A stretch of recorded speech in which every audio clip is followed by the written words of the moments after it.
Hi everybody, this is Christian here with a bit of a surprise video. I recently saw that one Pico-8 developer managed to get a Pico-8 game on the Nintendo Switch. That's right. I decided to investigate and the result was this excellent interview with Pico-8 legend NuSan. Now this was a bit of a spontaneous interview, so I hope you can forgive the occasional audio cutout, video conference software. That's on me. I think it's okay, but I will try a more robust audio setup next time around. Now this interview is also available as an audio podcast. I will put a link down in doobly-doo. There's going to be a link and you have to put it in your favorite podcasting software. You will figure it out. But now, without any further ado,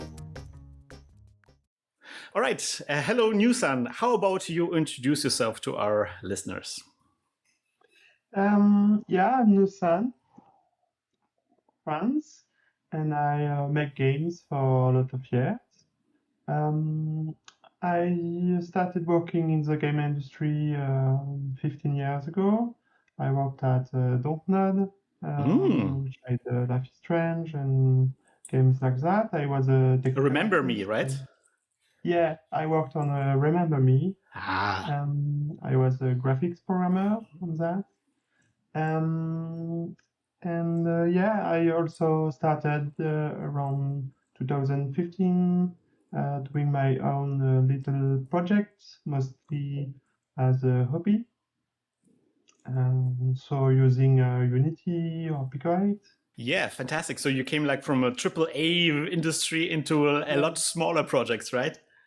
Yeah, it's refreshing, to be able to address your problem instead of just, having a big company that cannot be very, flexible. I also did a lot of Ludum Dare to start making my own games. It's a cool way to make game jams. Yeah. Mm-hmm. So, how did you discover Pico-8? I think it was pretty early, like in 2015. I was at Dontnod at that time, and we, like several developer found Pico-8, and we were playing with it, on the lunch break. So we were, trying to make something with it, and that's how I found it. I also, had already played a bit of Voxatron, the first project from Zep. So I already had a Pico-8, It was basically free, I think, for Voxatron owner. And so you were developing Pico-8 games quite early on. And if you look at a little bit at some of the games that you already made, I was like, oh my gosh, she did all of this stuff. That's kind of incredible. Can you give us some of the highlights from those early times that probably a lot of people are very familiar with? One of the more impressive stuff I did was a little remake of Alone in the Dark. Oh yeah, that was a big hitter, man. That was incredible. Yeah, putting 3D meshes from the original game, some of them, and doing my own, little sceneries in Blender in 3D. And then putting them in Pico-8 was pretty fun, making everything fit. And it's like just a little bit of the game, but it's pretty fun. I also made Pcraft, a little Minecraft clone in 2D. Yeah, I remember that was on Splore on the featured list when I first started with Pico-8. That was I was like, ooh, you can make Minecraft in Pico-8? That's incredible. Yeah, making a procedurally generated stuff is pretty cool, as the platform is very limited in space, what you can store, but if you generate them, you can do a lot more. And I did, lots of little games. I did the remake of Factorio too. Oh yeah, like pixel-based, like with the individual squares or pixels and so on. That was really challenging, and that's often how I start my project, just thinking, how could I do that kind of game on Pico-8 with the limitation and also like only 2 buttons? So making a factorial with only 2 buttons is like a bit hard. At that time, there was A bit no hard, a tiny little bit difficult. a little bit. Yeah, and CPU side also, of course, like processing all the uh, transfer of products across the factory. But yeah, you still have some power in Pico-8, so you can do something cool. Yeah. Yeah, I think something I would like to thank you for your incredible work, because I think especially like stuff like Alone in Pico, like the Alone in the Dark clone, that was, I think, something that really opened the eyes for a lot of people. It's like, wow, this is not just like some kind of retro little thing. You can push this pretty far. Yeah, of course, yeah. The like the start of Pico-8 was very like 8 bits, very simple graphics, but you have a lot of power, and you can do things that were not really possible on that. When that kind of resolution was used by Yeah. console, you could not do that kind of 3D. So it's yeah, it's still new to manage to like to think about making 3D games on a platform like into 128 pixel, yeah, and only 16 colors. Yeah, it's very interesting because it's like as you said, like it looks very basic, looks like a Game Boy Color or something like this, but it is underneath. There's actually a lot more juice, a lot more horsepower Yeah. under the hood, and that allows you to make kind of games that are kind of like, especially if you grew up in those times, which I think we both did, right? It allows you to do stuff that would have been mind blowing at the time. That would be really pushing the envelope. And the thing I wanted to talk to you today is also pushing the envelope, but in a very different way. So I saw recently on Mastodon, there has been somebody who's been posting about this game called Zebulon. What is Zebulon? Can you talk about Zebulon? So yeah, Zebulon is one of my latest projects on Pico-8, and it's a little game about a cat that jumps around. So it's a platformers, like precision platformers, like Celeste, uh, and it's also a bit of a Metroidvania. And it has a beautiful, super goofy looking orange cat. Yeah, I'm a big cat lover, I have to say, and that cat is like, mwah. yeah. That's the starting point of Zebulon was doing that animation. Like I wanted to do a platforming game, so I just chose a little character, and at first it wasn't real great, but I tried to trick the animation a lot, and at some point, it clicked, and I knew like I was just doing that for like a few weeks just to see what was what how it would look. And once I saw that animation, I was like, "Oh, I need to make the game now. Yeah. I need to Make the really game push around it." the goofy cat. Yeah, the goofy cat, and like every situation, like going on top of a ladder or thing like that, was an occasion to put a nice animation. I don't know. It kind of feels because like we have like this idea of cats. Like I have to talk a little bit about cats. We have this idea of cats of being this gracious, these very elegant animals. But sometimes they're not. Sometimes they're incredibly goofy and incredibly clumsy. And when they like knock stuff off from and I feel like Zebulon is tapping into that other side of cats, of being just a little bit Yeah, clumsy. he is a bit heavy. He's a bit he fall easily, and yeah, I liked this aspect. The cat, yeah, Was this cat inspired by a cat in your life that you're familiar with? yeah, it was my cat when I was very little, and at first I didn't know it was that cat, but once I animated it. Yeah, I was thinking about a name for the game, and suddenly I couldn't stop uh, thinking about my Oh, cat at the time. that's so So cute. yeah. It is a fantastic game, and there's like a lot of things that I am really excited about. But there's one thing that made Zebulon really push the envelope of what is possible with Pico-8, and that is the fact that Zebulon is available on the Nintendo Switch right now. You can go to the actual store, right? To the Nintendo store, Yeah. right?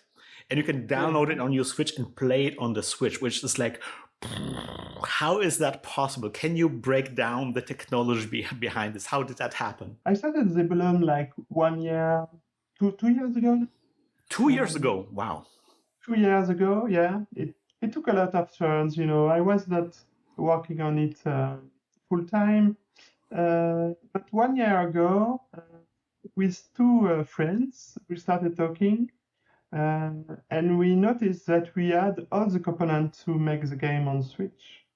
So I had my game, and not just Zebulon, but also all my other games, Pico-8 games. But also one member was Sam, what started Z8, which is an emulator for Pico-8. He started that 8 years ago, Oh, so wow. very early too, Pico-8 lives.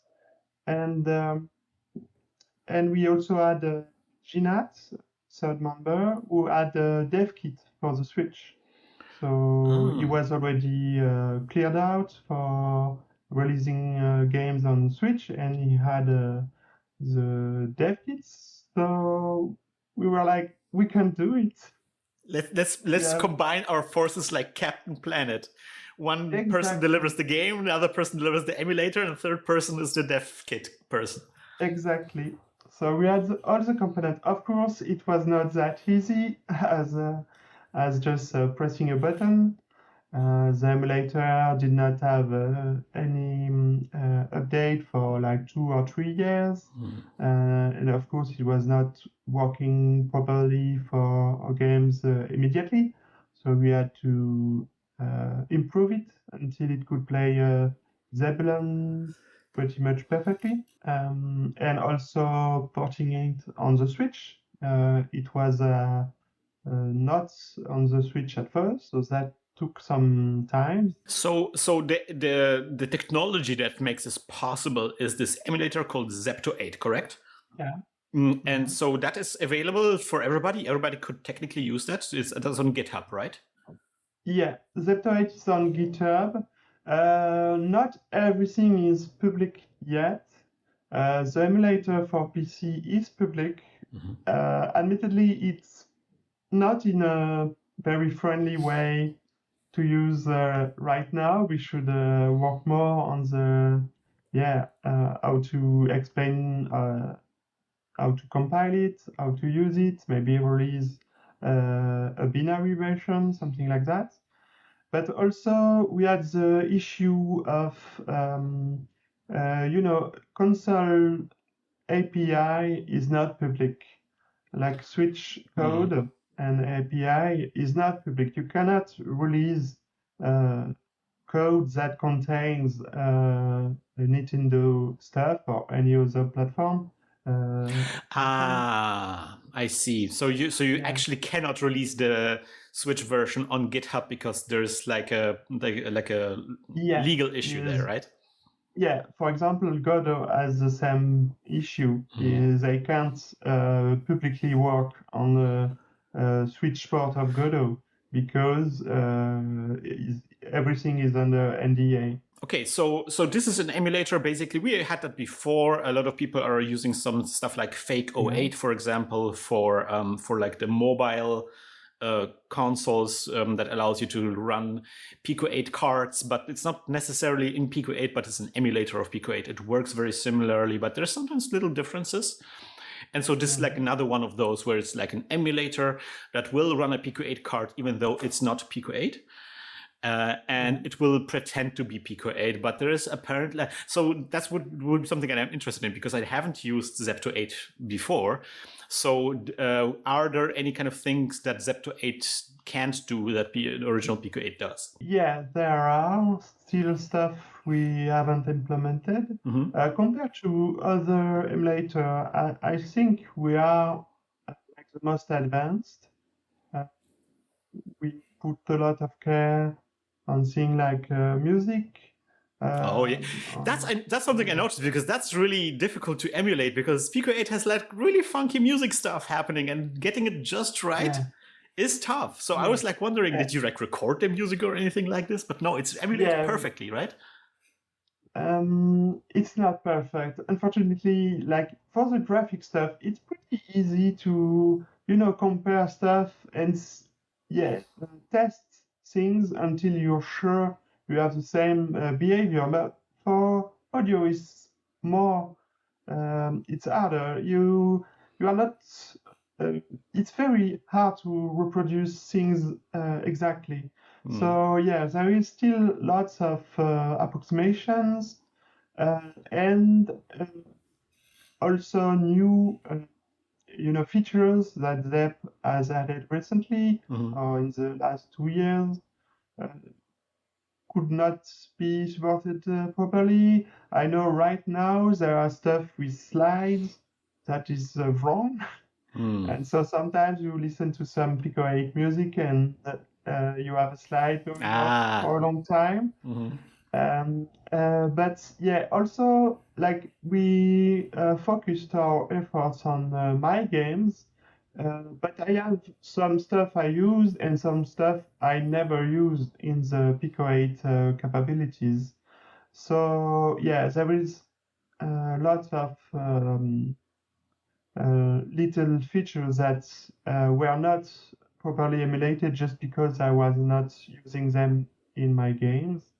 But recently I started to test other cards from other creators, and yeah, I found very fast a lot of small errors.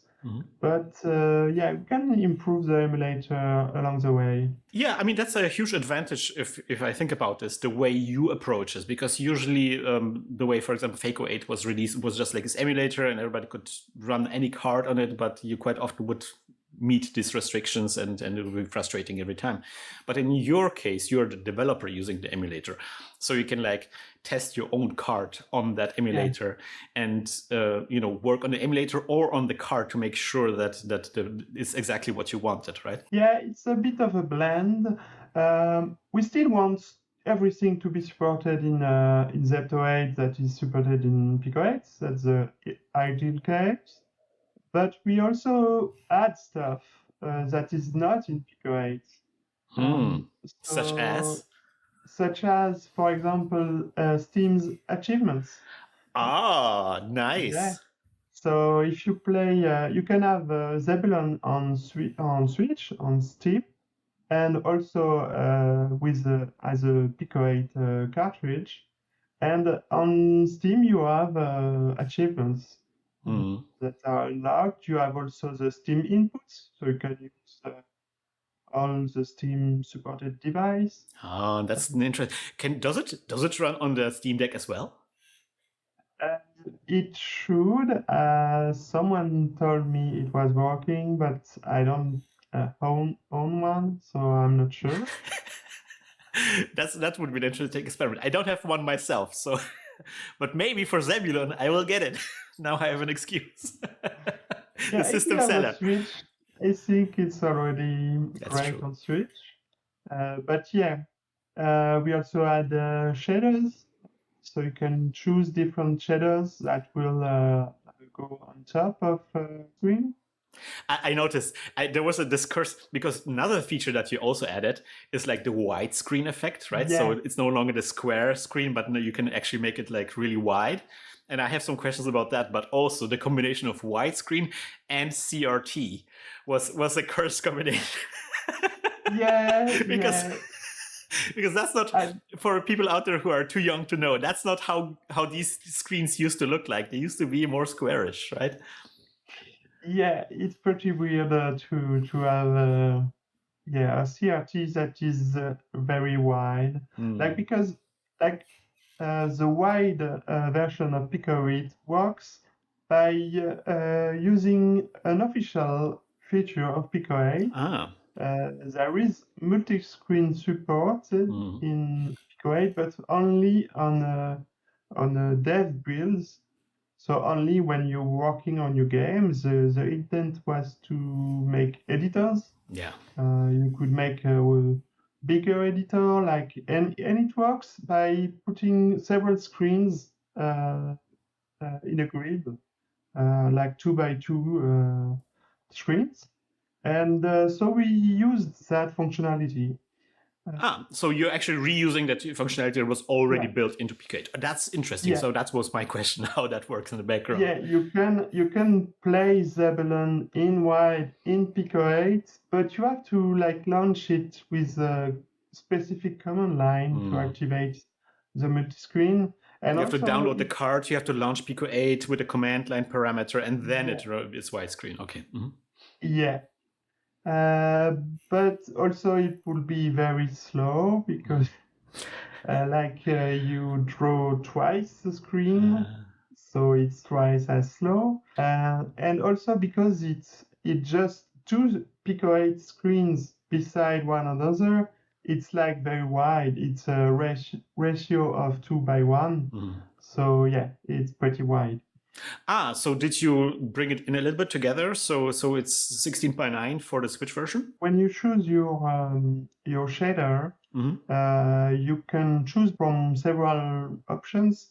And yeah, there is one that is just the biggest on the vertical axis. So that way you have a full screen, 16 by 9. Yeah, that's what I would recommend maybe. And all these options are built into the emulator? Yeah. Yeah, they are built into the emulator, but only on our version right now. Okay. Yeah, that's the stuff we still have to, remove all Nintendo stuff and make a really proper release of the emulator. But people can already check out the version of Zebulon on a Switch to check out how that looks like, right? And also the version on Steam, is that also the emulator version? Yeah, on Steam it's also the emulator version. So you have the achievements. Right, you said about yes. Yeah, and there is a free DLC that you can download. DLC in Pico-8. I never thought I would live to see the day. It's a DLC, so if you have the game, you have that DLC, and you have the Pico-8 cartridge. That's nice. It was to highlight the fact that it's there, and you can play it on Pico-8 too if you want. This brings me also to another question, because you said that if you would play the card in the double screen mode on Pico-8, it would run slowly.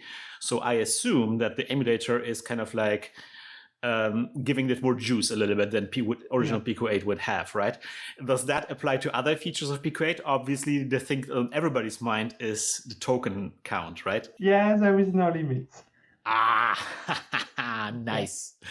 Yeah, so that's also a way for people that want to expand on a game. Could be to use something like Zepto-8 to take a Pico-8 game and expand on it without the limitations.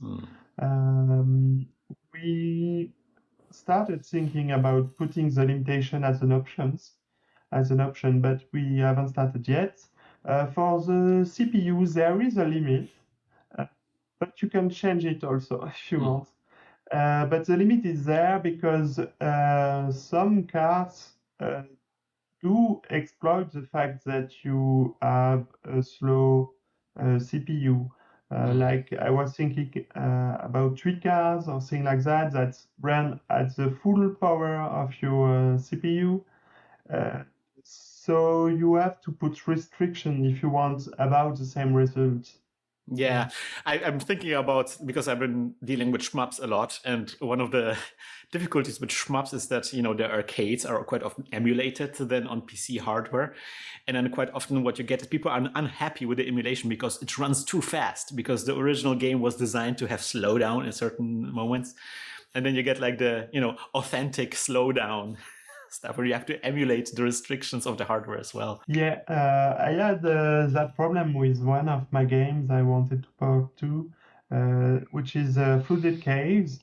So it's a game where you have like some kind of grid simulation. There is water dropping, and you start filling a cave, and you can dig to to give more times to little peoples to save them. And the thing is, like, the whole balance of the game is built upon the fact that the water rises at a certain speed, and that speed depends on your CPU. So after a while in Pico-8, the simulations start to run at half speed. So I added more fluid to compensate. But if you run it at full speed, it's a lot too fast. So yeah, it was a problem. It's kind of funny where we, as developers, within the restrictions, we are kind of working against like these kind of limitations and trying to like squeeze in extra juice. But then once you get rid of the limitations, all these extra effort that we made sometimes gets in the way of Yeah, and also it gives some characters to some shape to your some rough edges to your game, and that give it character. Yeah, like to have, because like everything is about this retro experience a little bit. That's why we have the scan lines. That's why it's a little bit pixelated and so forth. So you maybe want to have that after all, like this little bit of a jittery effect sometimes. So that's fantastic. So you've been working on the Switch version. The Switch version was released. You have the Steam version out as well. There's also an itch version. Is that also the emulator version? Yeah, it's the same, but yeah, no achievements, but everything else is same. That's fantastic. And also, but because I have to say, like you said that there is no token limits, but I asked you on Mastodon and you said that because Zebulon is available as a card, so you can play that in Pico-8 as well. So even though you technically have no token limitations, you actually did squeeze Zebulon into the token limit, right? Yeah, it runs on official Pico-8. Mostly because I started the project a lot before thinking about putting it in an emulator. So in my mind, I was thinking about all the constraints of Pico-8 while making Zebulon. So yeah, that would be a bit sad to just at the end just like let it go, right? Yeah. Yeah. Okay, so that was my question. Like, did you approach this project 2 years ago? With it in mind, with the emulator? No, that came on later on when you were already developing it. Okay, I was interested because you already mentioned this. Like releasing something on a console, that's a lot more difficult than releasing something on itch or even on Steam, right? Like, there's like more steps involved, and there's more. Like a more intimate communication between you and the platform, right? You have to like pass some checks and so forth. Can you give us some insight without going into NDA territory, Yeah, of course, it's harder. First, you have to have the hardware to make your game and to test it on the console. So you need to have the dev kits. Are the Switch dev kits, are these different switches, or because I heard that every Switch can be a dev kit? No, I don't think so. You have to specifically get dev kits that cost more than a Switch, and you have to. They can't play commercial games. They can only play your games. Non-released games. The most useful and the most useless Switch to some extent at the same time. But I mean, the goal is, I think, to not making a piracy platform. You cannot take another game and use a dev kit to hack it or something. But anyway, yeah, you have to have the hardware, and then you also have to have an engine that can compile on Switch and render things on Switch, and that's often just your engine that manage that. So if you're using a commercial engine like Unity or Unreal, there is already stuff done for you. But we were using all custom code for the emulator, so we didn't have that. But we found like a tiny C++ library that is called Kink, Kinc, and that was multi-platform with consoles.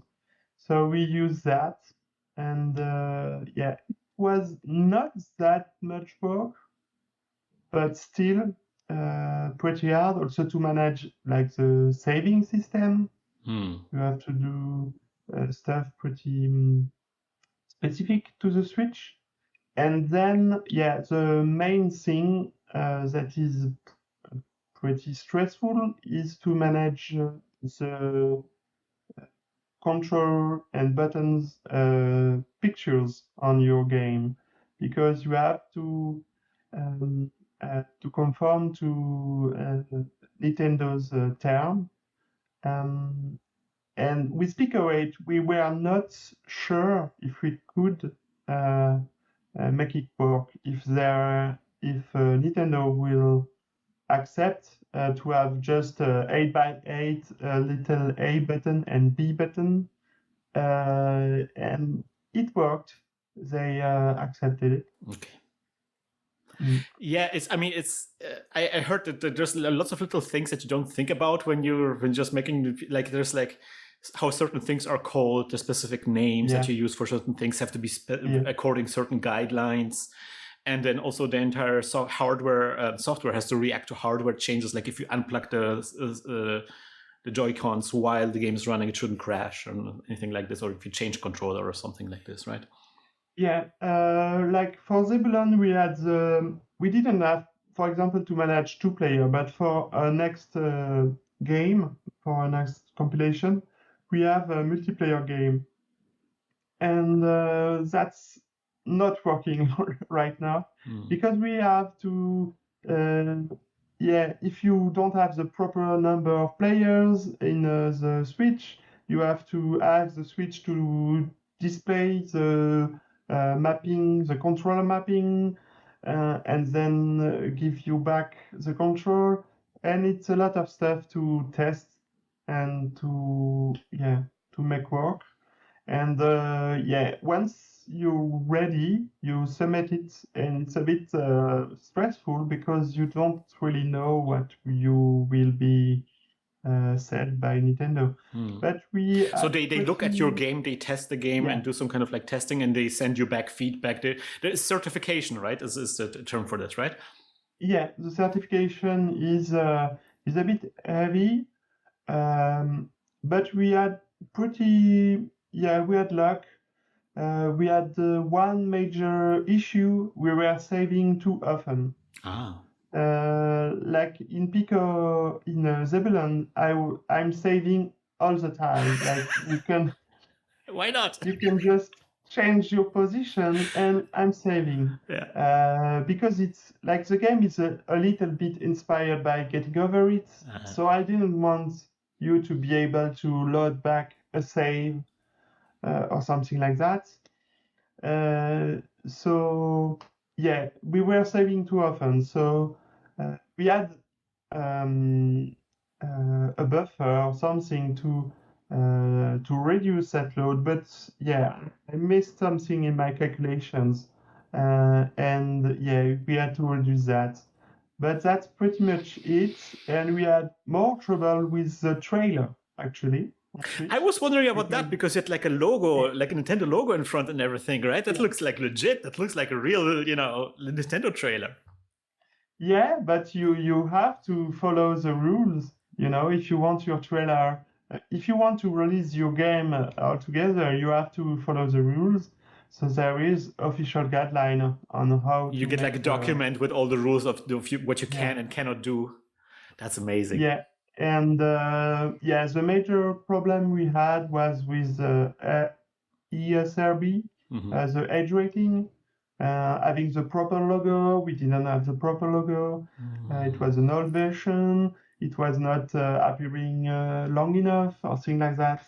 So it was a lot of back and forth. So it's not too much work, but it takes a long time because you have to submit your stuff, wait for a response 2, 4, 5 days later, and then you have to make little changes and try again. So yeah. Yeah, so that's one of the things, and I'm pretty sure that now that you went through this process, you probably will be able to do so much faster and so much more with less errors. There's just so much learning involved, and it's very frustrating if it takes 5 days. If you just make like the logo is not quite right, you know. That's fascinating. That's fascinating. Okay, so it was released on Switch and on Steam and on itch. So what was the response so far now that you released the game on those platforms? Well, Zebulon is my first commercial game. Like every game I made before was more like on itch.io with a pay what you want model. But Zebulon is the first that we try to sell it. And so that means we don't have a lot of players, you know. That's one of the sad things. And yeah, we have about 350 sales Across all platforms?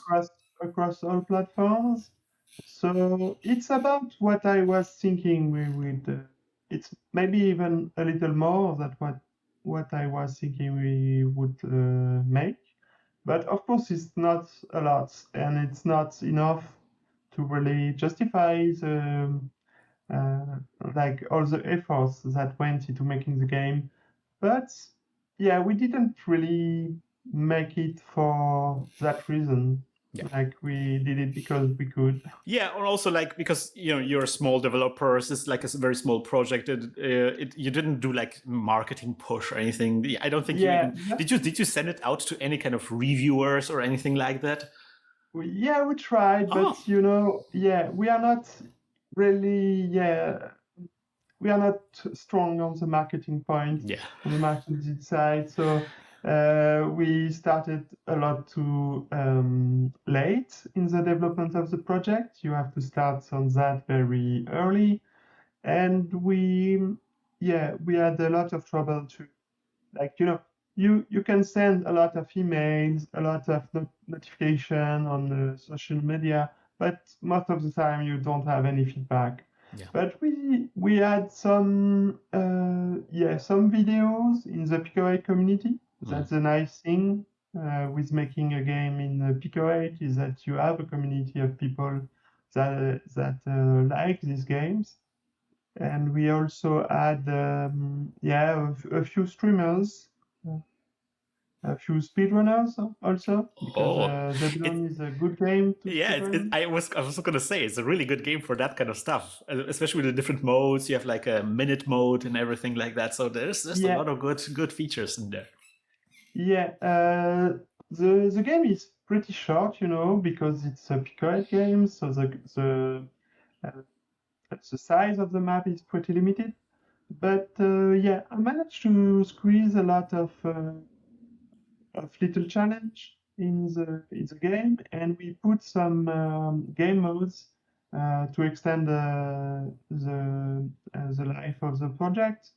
And yeah, it had a little challenge, and soon enough you will start speedrunning the game because you know it by heart. Yeah, also the reception on the critic side was pretty good.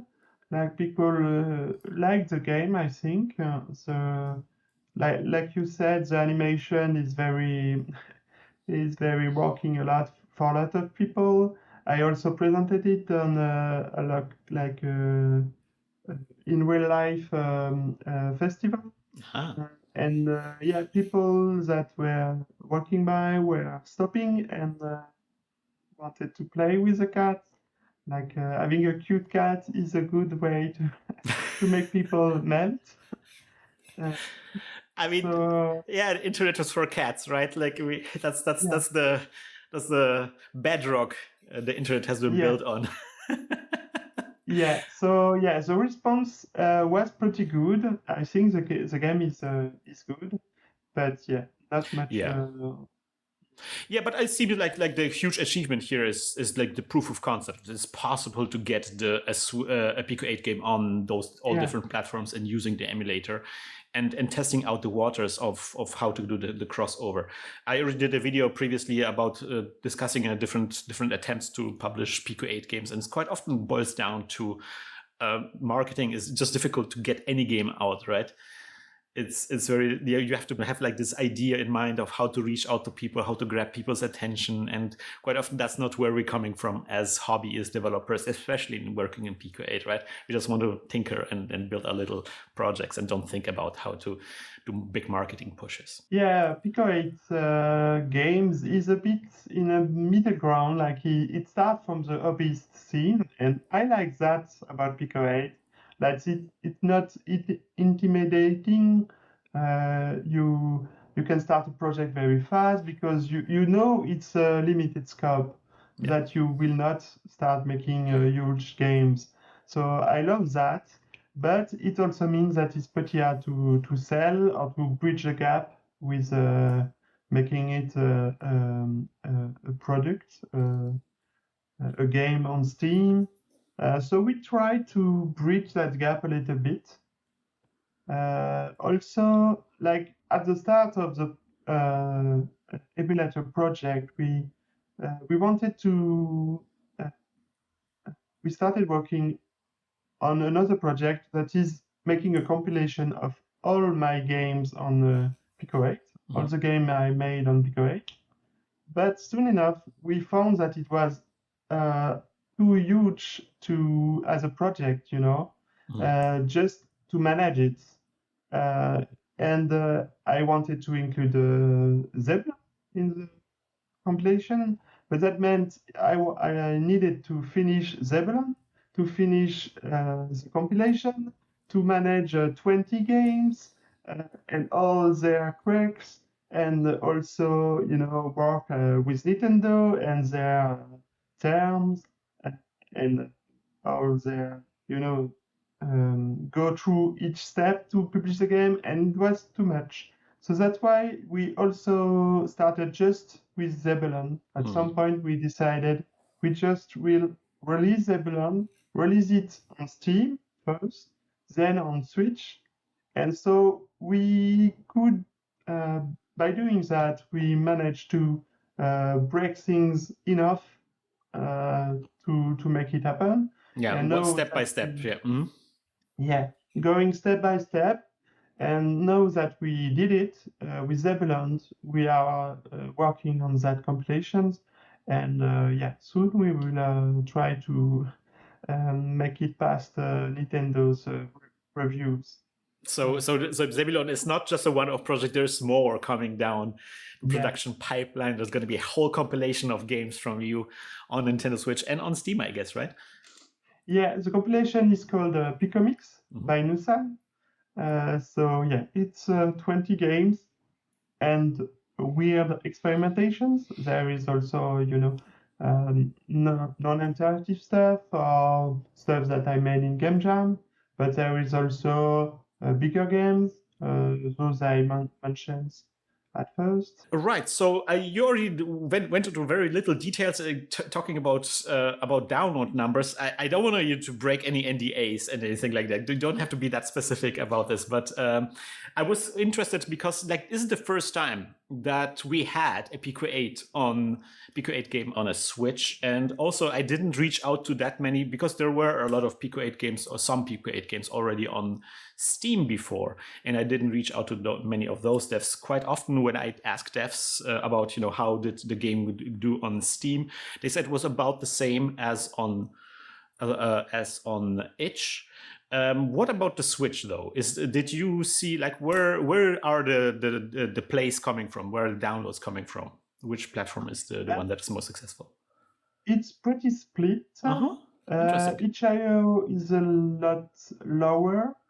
I think it's because it's pay game. Like when people see $5 game on itch.io, they don't click enough at all. So yeah, even the view count of people that were seeing the Zebulon page was very low compared to all my other games.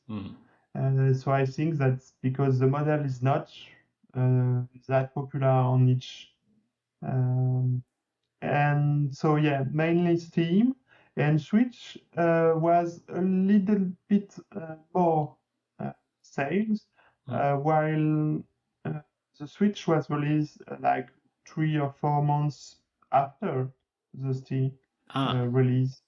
So to me, like when we started this project, it was like a bit of a fantasy to have a Pico-8 on Switch. Like it was a bit like it's the perfect platform because it's a bit cozy, it's a bit something you can use in your bed, you can bring around with you. So yeah, with a little screen.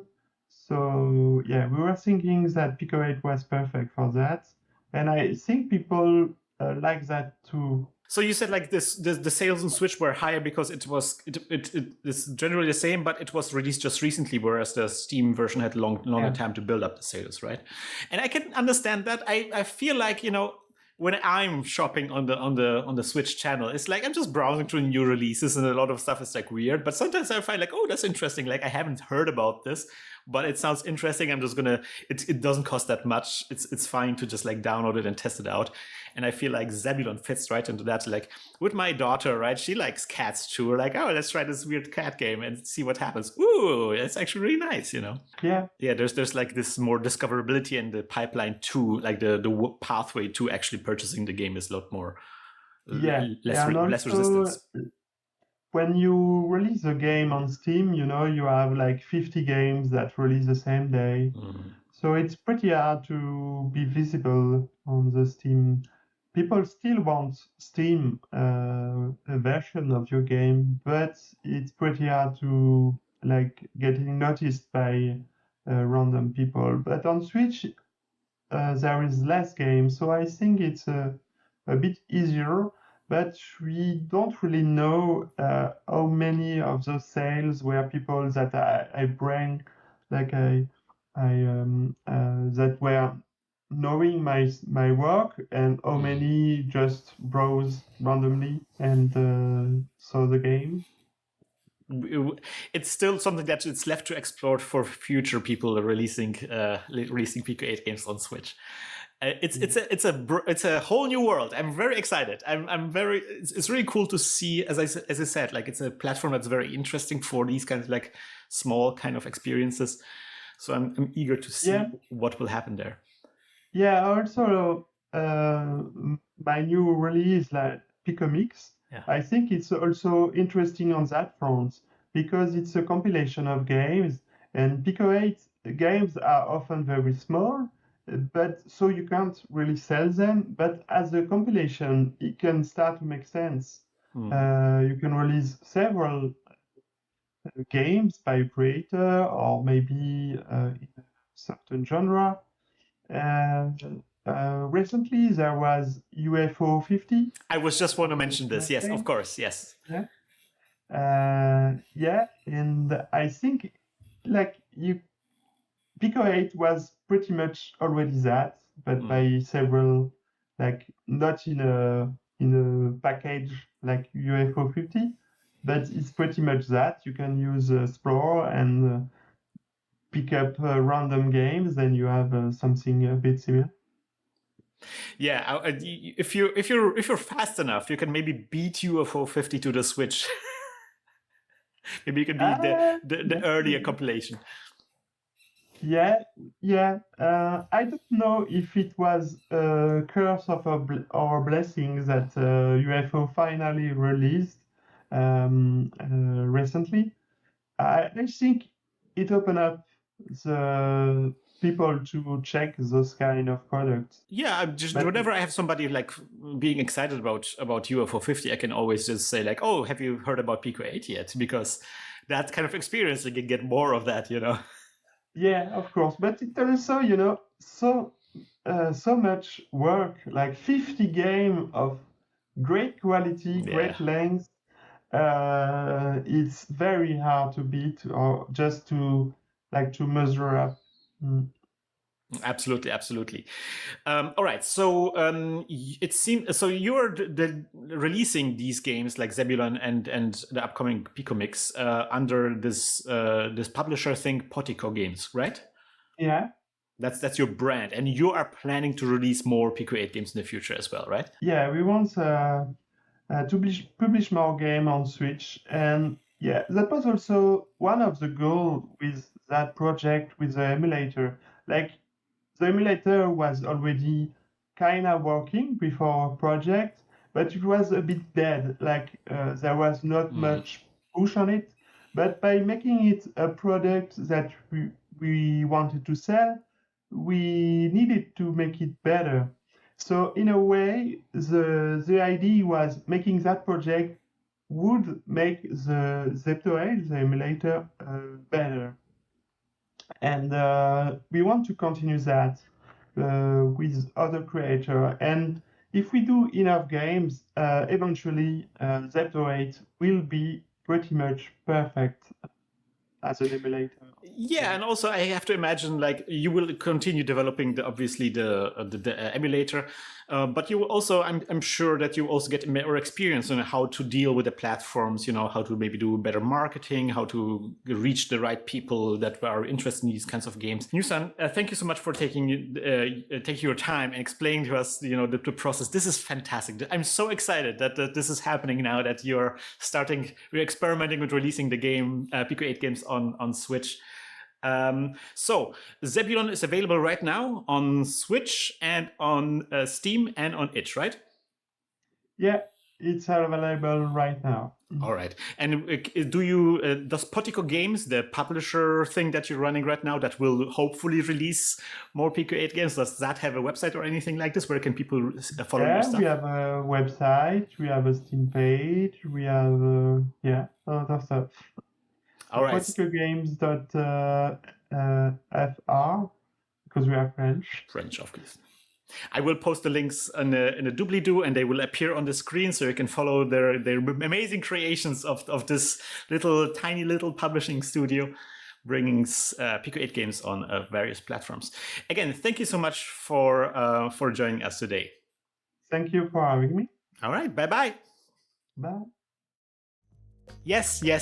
Thanks again, NuSan, and congratulations to the entire Potico team for the amazing achievement. Hot tip, keep an eye out on those folks. I think there's going to be some even more interesting developments in the future. There is just so much possible now. In fact, which Pico-8 game would you love to see on the Switch? Do let us know in the comments. I'm pretty sure the Potico team will be reading those as well. Speaking of the future, I know there hasn't been a shmup video in a while. I'm working hard on the game. Don't worry, it's coming along nicely. The final video is coming up soon. Until then, see you next time around, guys. Bye-bye.